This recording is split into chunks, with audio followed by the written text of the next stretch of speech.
আসসালামু আলাইকুম প্রিয় দর্শক। নদী রক্ষা কমিশনের সাবেক চেয়ারম্যান ডক্টর মঞ্জুর আহমেদ চৌধুরী আজ আমাদের সঙ্গে আছেন আলোচনার জন্য। জনাব মঞ্জুর আহমেদ চৌধুরী, আপনাকে আমাদের অনুষ্ঠানে স্বাগত জানাচ্ছি। ধন্যবাদ। মঞ্জুর ভাই, আমরা সরাসরি আলোচনায় যাচ্ছি। আপনি নিশ্চয়ই খেয়াল করেছেন গত কয়েকদিন ধরেই লন্ডন বৈঠক নিয়ে অথবা প্রধান উপদেষ্টার ব্রিটেন সফর নিয়ে ব্যাপক আলোচনা হচ্ছিল। এই আলোচনা হচ্ছিল মূলত এই কারণে যে নির্বাচন নিয়ে, নির্বাচনের তারিখ নিয়ে যেন মনে হচ্ছিল যে সরকারের সঙ্গে রাজনৈতিক দলগুলোর একটা মুখোমুখি অবস্থান। বিএনপি সহ অন্যান্য রাজনৈতিক দল বারবার বলছিল তারা 31শে আগস্টের মধ্যে নির্বাচন চায়। আর ঈদের আগের দিন রাতে প্রধান উপদেষ্টা ঘোষণা করেছিলেন যে 2026-এর এপ্রিল মাসের প্রথমার্ধের কোনো একদিনে নির্বাচনটা হবে। প্রায় 4 মাসের গ্যাপ। কিন্তু তো এটা নিয়ে একটা বিরোধ আমরা দেখলাম। ব্রিটেন সফরে প্রধান উপদেষ্টার অন্যান্য যে বিভিন্ন, আমি এখন বলবো যে কল্পিত কর্মসূচি যেগুলো হওয়ার কথা ছিলই না, সেগুলি বলা বলি হচ্ছিল। সেগুলি অসফল হলেও বিএনপির ভারপ্রাপ্ত চেয়ারপারসন তারেক রহমানের সঙ্গে ওনার বৈঠকটা যথেষ্ট সফল হয়েছে। সফল বলছি এ কারণে যে সফলের পর যে যৌথ বিবৃতি, সেই বিবৃতি পাঠের সময় পাশেই বিএনপির একজন শীর্ষস্থানীয় নেতা আমির খসরু মাহমুদ চৌধুরী ছিলেন এবং উনি বলেছেন উনি সম্পূর্ণ সন্তুষ্ট। ওনারা যেহেতু দুপক্ষই সন্তুষ্ট, তারা নির্বাচনে একটা মাঝামাঝি সময়ে তারা চলে এসেছে। আমরা দেশেও দেখলাম যে বিএনপির নেতারা সবাই খুব সন্তুষ্ট। তো আপনার কি মনে হয় রাজনৈতিক অচলাবস্থা অথবা রাজনৈতিক সংঘাতের মুখোমুখি অবস্থান তার কি অবসান ঘটলো? দেশ কি একটা ইতিবাচক লক্ষ্যের দিকে অগ্রসর হতে থাকবে এখন থেকে, নাকি এটাকে আপনি নিছকই দুই জনের বা দুই দলের একটা আপোষ দেখছেন যেখানে জনগণের কোনো উপস্থিতি নেই?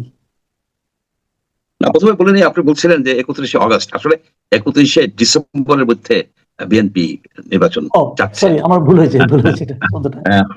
যাই হোক, সবাই এখন জানে। এখানে যেটা আপনি বললেন সফল, আমি কিছুটা তো সফল বটেই। একটা মিটিং হয়েছে এবং সেখানে একটা বিবৃতি দেওয়া হয়েছে এবং একটা ধারণা করা হচ্ছে যে একটা নেগোসিয়েশনে আসছে। কিন্তু আরো অনেক প্রশ্নের সৃষ্টি হয়েছে এই মিটিং এ। প্রশ্নের সৃষ্টি হওয়ার মেইন কারণ হচ্ছে যে মিটিংটা হচ্ছে দুজনের ভিতরে 1 ঘন্টা 40 মিনিটের মতো একান্ত বৈঠক। ডক্টর ইউনূস এবং তারেক রহমান ছাড়া আর কেউ সেখানে উপস্থিত ছিলেন না। এখন যে প্রেস ব্রিফিংটা ওনারা করলেন, এই ডক্টর খলিল এবং আপনার আমাদের আমির খসরু মাহমুদ সাহেব, ওনারা কি মিটিং উপস্থিত ছিলেন ভিতরে যখন একান্ত বৈঠকে আলোচনা করছেন? সেখানে কি আলোচনা হয়েছে, কি কথা হয়েছে, এটা তো ওনারা জানেন না। এখন 1 ঘন্টা 40 মিনিট বসে শুধুই কি এই এপ্রিলের ফার্স্ট হাফে ইলেকশন হবে এই আলোচনা হয়েছে? কিন্তু আমাদের তো ধারণা যে এখানে আরো অনেক বিষয় আলোচনা হয়েছে এবং সেই জিনিসগুলি এই দুইজন, ডক্টর ইউনূস তার মন্ত্রিসভাকে, উপদেষ্টা মন্ডলীকে কাউকেই সে জানাতে চাচ্ছেন না এবং তারেক রহমান তার যারা কলিগ যারা, তাদেরকেও জানাতে চাচ্ছেন না। সেই বিষয়গুলি কি বিষয় কিংবা বিষয়গুলি জনগণকে তো জানাতে চাচ্ছেনই না। অথচ এরা বলছেন যে আমরা জনগণের জন্য কাজ করি, জনগণের স্বার্থ রক্ষা করি। জনগণের কোন স্বার্থ এই দুই ব্যক্তি রক্ষা করলেন জনগণ জানতে চায়।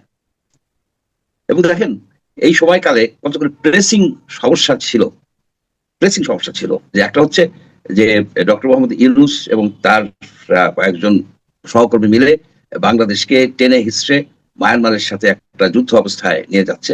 এইটার কিন্তু বিএনপি প্রতিবাদ করছে। অর্থাৎ তারা করিডোর বলেন, আপনার হিউম্যানিটেরিয়ান চ্যানেল বলেন, এবং এখন বলতেছে ড্রপ পয়েন্ট, সব যা কিছু বলেন না কেন, এইগুলি কিন্তু বিরোধিতা করছিল আপনার বিএনপি। তার রহমানও বিরোধিতা করছেন। এখন কিন্তু তারা মিটিং করে কিন্তু বললেন না কিছু, যে এটা কি তারা কিনা, এটা বিরোধিতা তারা করছেন কিনা, বা ডক্টর ইউনূস বলছে এটা হইতেই হবে। সেখানে কি হলো আমরা কিছুই জানি না। We don't know. আপনি খেয়াল করবেন, আপনি ঠিক বলেছেন। আপনি খেয়াল করবেন জুন মাসের 6 তারিখে যখন ডক্টর ইউনূস নির্বাচনের ডেটটা ঘোষণা করলেন, সেইখানেই কিন্তু উনি বলেছিলেন যে এই বন্দর ইজারা দেওয়ার ক্ষেত্রে যারা বিরোধিতা করবে তাদের বিরুদ্ধে রুখে দেওয়ার জন্য উনি কিন্তু জনগণের প্রতি আহ্বান জানিয়েছিলেন। বিরোধিতা করতেছিল বিএনপি, সাধারণ জনগণ এবং সেনাবাহিনী। উনি এক কথায় টোটাল বাংলাদেশের জনগোষ্ঠী, সেনাবাহিনী সবাই বিরুদ্ধে রুখে দাঁড়াতে বলছেন। কারা রুখে দাঁড়াবে? এর বাইরে লোক কারা? এখন তারেক রহমান কি এই বন্দর এইভাবে বিনা টেন্ডারে, কোনো আন্তর্জাতিক টেন্ডার ছাড়া এমনি এমনি কোন একটা প্রতিষ্ঠানকে দিয়ে দেওয়ার পক্ষে কিনা? যদি উনি পক্ষে থাকেন তাহলে শেখ হাসিনার সাথে ওনার কোনোই পার্থক্য আমি দেখছি না, কোনোই পার্থক্য দেখছি না। এইসব বিষয় নিয়ে কিন্তু আমাদের একটা চিন্তা হয়, এখানে কি আলোচনা করলো, যে আলোচনার বিষয় জনগণকে জানানো যাচ্ছে না।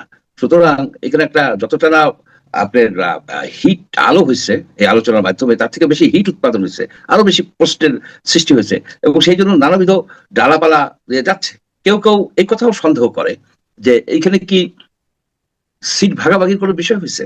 কারণ ডক্টর ইউনূস তো অন্য কোনো দলের সাথে আলোচনা করলেন না। এই ডেটটা যে নিয়ে আসলেন এই তারিখে, এই এপ্রিলের ফার্স্ট উইকে, সেখানে তো বাংলাদেশে তো আরো অনেকগুলি দল আছে। যেমন ধরেন আপনার আমাদের গণফোরাম, আপনার গণ অধিকার পরিষদ, বহুত দল আছে, কিন্তু 57 দল তো আপনার নিবন্ধিত। তাদের কারোর সাথে উনি আলাপ না করে একটা দলের সাথে উনি আলোচনা করে ডেটটা দিয়ে দিলেন। সবচেয়ে ইন্টারেস্টিং কি, অন্য দলগুলি কিন্তু মানে স্পেশালি জামাত, এনসিপি, যারা সোচ্চার ছিল এই ইলেকশনকে আরো পিছিয়ে দেওয়ার জন্য, তারা কিন্তু চুপচাপ হয়েছে। তার মানে কি এখানে কি কোনো সিট ভাগাভাগি হয়ে গেল? এই প্রশ্নটা কিন্তু সঙ্গত প্রশ্ন, যে আমি তোমাকে দেবো 10টা, তোমাকে দেবো 20টা, তোমাকে দেবো 30টা। এটা তো সেই সিট ভাগাভাগি হলে সমস্যা কি? যদি দেশের ভালোর জন্য সিট ভাগাভাগি হয়, সমস্যা কি? সেটা তো শেখ হাসিনাও বলতো। সে তো বিরোধী দল কন্ট্রোল করতো, নিজের দল কন্ট্রোল করতো, সিট ভাগ করে দিত, একে দিত, ওকে দিত। এগুলি হলো ফ্যাসিজমের এখন নায়কত্ব সৃষ্টির প্রথম ধাপ না, একেবারে মাঝের ধাপ। সে মাঝের ধাপেই কিন্তু এরা যদি এইভাবে করে থাকে, এইটা যদি সিট ভাগাভাগি করে থাকে, তাহলে যে এই পৃথিবীর শ্রেষ্ঠ ইলেকশন করবে, জাতির ইতিহাসে সবচেয়ে ভালো ইলেকশন করবে, মনে হয় আর কোনোদিন ইলেকশন ভালো হয় নাই। 91 সনের ইলেকশন ভালো ছিল না, 1996 সনের আপনার জুনের যে 8ই জুনের যে ইলেকশন ভালো ছিল না। এই যে সব কথা, এগুলো ইতিহাস তো জানার কথা না ওনাদের, ওনারা তো বিদেশে বিদেশে ঘুরে বেড়াচ্ছে। বাংলাদেশেরও নির্বাচনের সাফল্য আছে, কিন্তু ওই কথাটা আমি বলি যে যতই ভালো নির্বাচন হোক না কেন, নির্বাচনে হয় বিএনপি জিতে, নাহলে জাতীয় পার্টি, না হলে আওয়ামী লীগ, কিন্তু পরাজিত হয় জনগণ। যত ফেয়ার ইলেকশন হোক না কেন, আলটিমেটলি তো এই এমপি গুলি শেষ পর্যন্ত কোটি কোটি টাকার হয়ে যায়, আর মালিক হয়ে যায়। চাচ্ছিলাম যে ডক্টর ইউনূস ক্ষমতা নিয়ে এমন একটা সংস্কার করবেন যেখানে এই সব রাজনৈতিক নেতৃত্ব কোনোভাবেই যেন রাজনৈতিক মাধ্যমে, রাজনীতি যেন টাকা আয়ের কোনো মাধ্যম না হতে পারে। যেমন আপনার যে এই আপনার যে ক্যাম্পেইন ফাইন্যান্সিং, যে রাজনীতি করতে গেলে টাকা কিভাবে টাকাটা স্বচ্ছভাবে আনতে পারে, আম আদমি পার্টি যেটা করেছে, আমেরিকাটাও আছে, আপনি কন্ট্রিবিউশন করেন নাম। আমি একটা কথা আপনাকে বলি, আমি দেখেছি বিভিন্ন সময় আপনার সঙ্গে কথা বলতে যে প্রসঙ্গে আলোচনা করি না কেন, আপনি ঘুরে ফিরে একটা জায়গায় মানে যেতে চান, সেটা হলো দুর্নীতি।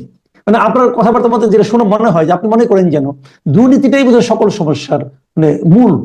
আসলে কি তাই? আপনি কি তাই মনে হয়? আসলে আমি আপনাকে একটা কাউন্টার প্রশ্ন করি। আপনি বাংলাদেশের যে কোনো কর্মকাণ্ড করতে যান, যা কিছু করতে যান, সেখানে আপনি দুর্নীতির ছায়া পাবেন। দুর্নীতি আমাদের জন্য একটা মারণ ব্যাধি, ক্যান্সারের মতো হয়ে গেছে। এই যত সংস্কার করুক ডক্টর ইউনূস, যা কিছু করুক, যত মানে ইলেকশনের আইন করুন না কেন, আপনি যদি দুর্নীতি প্রতিরোধ না করতে পারেন, দুর্নীতি যদি আপনার সমূলে উৎপাদন না করুন, আপনি যদি দমাই না রাখতে পারেন, তাহলে কিন্তু আপনার কোনো কিছুই সফল হবে না। আপনি দেখেন যে এই যে দুর্নীতির কিন্তু বহু আছে, আপনার বিকশিত হয়েছে। শেখ হাসিনা বলে দুর্নীতি খুবই মানে নানাভাবে বিকশিত হয়েছে। তবে বাংলাদেশ কোনো সময় দুর্নীতি মুক্ত ছিল না, এটাও বাস্তবতা। এখন দুর্নীতির যে একটা স্টেজ, যে প্রথমে লোকে ঘৃণা করতো, তারপরে সহ্য করতো, তারপরে দুর্নীতিবাজদেরকে সফল ব্যক্তি হিসেবে গণ্য করে, তাদেরকে সমীহ করে। এখন দুর্নীতিবাজরা মনে করে দুর্নীতি করাটা তাদের ন্যায্য অধিকার, তাদের প্রাপ্যতা, এন্টাইটেলমেন্ট। এই অবস্থায় কিন্তু আমরা পড়ে গেছি। সুতরাং আমি ঘুরে ফিরে ওই কথাই আনি এই কারণে যে আমি দেখেছি যা কিছুই বলেন না কেন, আপনি যদি দুর্নীতি মুক্ত করতে পারেন, তাহলে যে দল আসুক আমার কোনো আপত্তি নাই, এবং জনগণের আপত্তি থাকবে না। তারা যদি চাঁদাবাজি শিকার না হন, ব্যবসা করতেছেন, সেখানে কোনো চাঁদা দিতে হয় না, তাদের একটা চাকরি যদি বৈষম্যহীন হিসেবে পায়। এবং এই আন্দোলনটা ছিল তো যে বৈষম্য বিরোধী আন্দোলন ছিল। কেন আপনার এই বৈষম্য করা হয় কেন? টাকার বিনিময়ে বৈষম্য করছে। টাকা পাইছে, একে চাকরিটা দিয়ে দিচ্ছে। এই যে নানাবিধ ভাবে বিকশিত হয়েছে দুর্নীতি বহু ক্ষেত্রে, এইটার একটা জাতীয় স্ট্র্যাটেজি থাকা উচিত, জাতীয় আন্দোলন হওয়া উচিত। আমি এটা বহুদিন ধরে ভাবতেছি এবং আমি সেই দিকে একটা উদ্যোগ নেওয়ার চেষ্টা করতেছি, সবাই মিলে আমরা এই জিনিসগুলিকে তুলে ধরবো।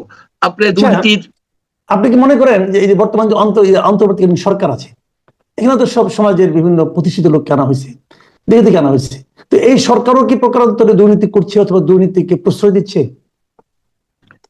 প্রশ্রয় তো দিচ্ছেই, তারা তো দুর্নীতির সাথে জড়িত বলে বহু জায়গায় প্রকাশিত হচ্ছে, ফেসবুকে হচ্ছে, এখানে হচ্ছে, সেখানে হচ্ছে।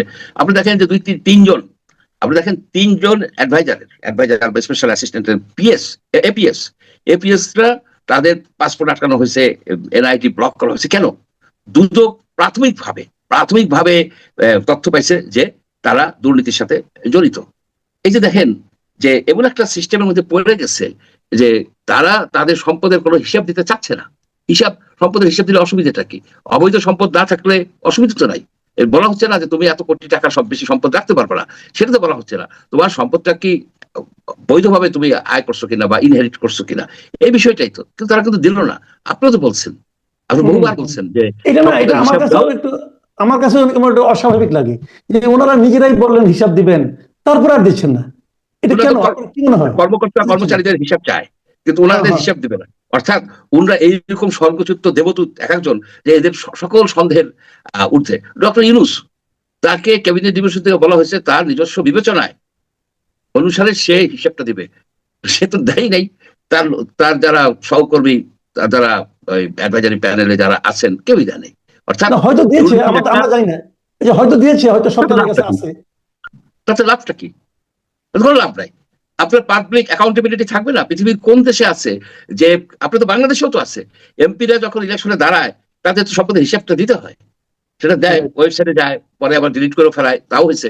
কিন্তু দিতে তো হয়েছে। কিন্তু এই সরকারের অনেকের বিরুদ্ধে তো আপনার ডেইলি স্টারের মতো পত্রিকায় ছিল, ওই অনেক আগে দুর্নীতির কথা ছিল। আমি বলেছি অনেক টক শো, এদের কথা হলো যে ওই যে একটা কথা আছে না, যত পিঠাও না কেন পিঠে আমি কুলা বাঁধছি। এবং এই একটা, এই যে ঠিক আছে সমালোচনা করেন, আমি কেয়ারই করি না। এই যে এতবার আমরা বললাম যে তোমাদেরকে আমরা সন্দেহ করি, আপনি তো চোর বলছেন যে তারা হিসাব না দিলে আমি তাদেরকে চোর মনে করবো। কিন্তু তারা এগুলোকে ইগনোর করে যাচ্ছে, টাকা পয়সা বানায়া। এগুলির মধ্যে তো অনেকগুলি আছে আবার দ্বৈত নাগরিক আছে, আবার গ্রিন কার্ড আছে। এইসব মিলাই যদি আপনি দেখেন না, বাংলাদেশে এখন একটা দুর্নীতির ভাগাড়ে পরিণত হয়েছে। এর ভিতরে রুখে দাঁড়াইতে হবে, একটা জাতীয় প্রতিরোধ গড়ে তুলতে হবে যে দুর্নীতিবাজদেরকে এই বাংলায় স্থান দেওয়া হবে না। তুমি দুর্নীতি করে থাকো, তুমি পঙ্কিলে থাকো, তোমার ওই ফ্ল্যাগ উড়ে জায়গায় জায়গায় তরুণীদেরকে বলা যে তোমরা আদর্শ নাগরিক হও, সেটা হাসে মানুষ হাঁটে। তোমার অনেক কাহিনী তো ছড়াই গেছে, বহুত কাহিনী কিন্তু আপনার ফেসবুকে, কখনো কখনো পেপারে, এসব জায়গায় আসতেছে। সুতরাং আমি মনে করি কি, এখনো সময় আছে, আমাদের একটা উদ্যোগ নেওয়া উচিত। যারা দুর্নীতির বিরুদ্ধে করতে চান, তাদেরকে ইউনাইটেড হওয়া উচিত। দুর্নীতি প্রতিরোধ করার জন্য একটা প্ল্যাটফর্ম দরকার, এবং তার আপনার কঠিনভাবে, শক্তভাবে জাতির সামনে তুলে ধরা যে, এবং এটা সেই সাউথ কোরিয়ার সেই সিস্টেমটা, পার্সোনাল ভেরিফিকেশন সিস্টেম, অর্থাৎ আপনার টপ লেভেল অ্যাসিস্ট্যান্ট, অ্যাডভাইজার, সচিব, আপনি জাজ, তারপরে আপনার কমিশনের চেয়ারম্যান, পাবলিক সার্ভিস কমিশনের মেম্বার, এই যে যারা আছেন না একেবারে টপ লেভেলের, সেই লোকগুলি যদি দুর্নীতির বাইরে থাকে, তারা যদি নিষ্ঠাবান হয়, শুধু আর্থিক ভাবে না, তারা যদি আপনার নেপোটিজম না করে, তারা যদি আইন পরিবর্তন হয়েছে, এই পরিবর্তনটা আমরা চাই। জি, অনেক ধন্যবাদ জনাব মঞ্জুর আহমেদ চৌধুরী। প্রিয় দর্শক, আপনারা শুনলেন ডক্টর মঞ্জুর আহমেদ চৌধুরীর বিশ্লেষণ রাজনীতি নিয়ে এবং সবশেষে দুর্নীতি নিয়ে। আপনারা যতটুকু আমি জানি, আমি মঞ্জুর আহমেদ চৌধুরীর কাছে অনুমতি নিয়েই বলছি যে দুর্নীতির বিরোধী উনি অনেকদিন ধরে পড়ছেন এবং আগামীতে দুর্নীতির বিরোধী একটা প্ল্যাটফর্ম করার চিন্তা উনি করছেন। ওনার সেই চিন্তার সফলতা লাভ করুক এই কামনা করছি, এবং আপনারা ভালো থাকবেন। আজ এ পর্যন্তই। আল্লাহ হাফেজ।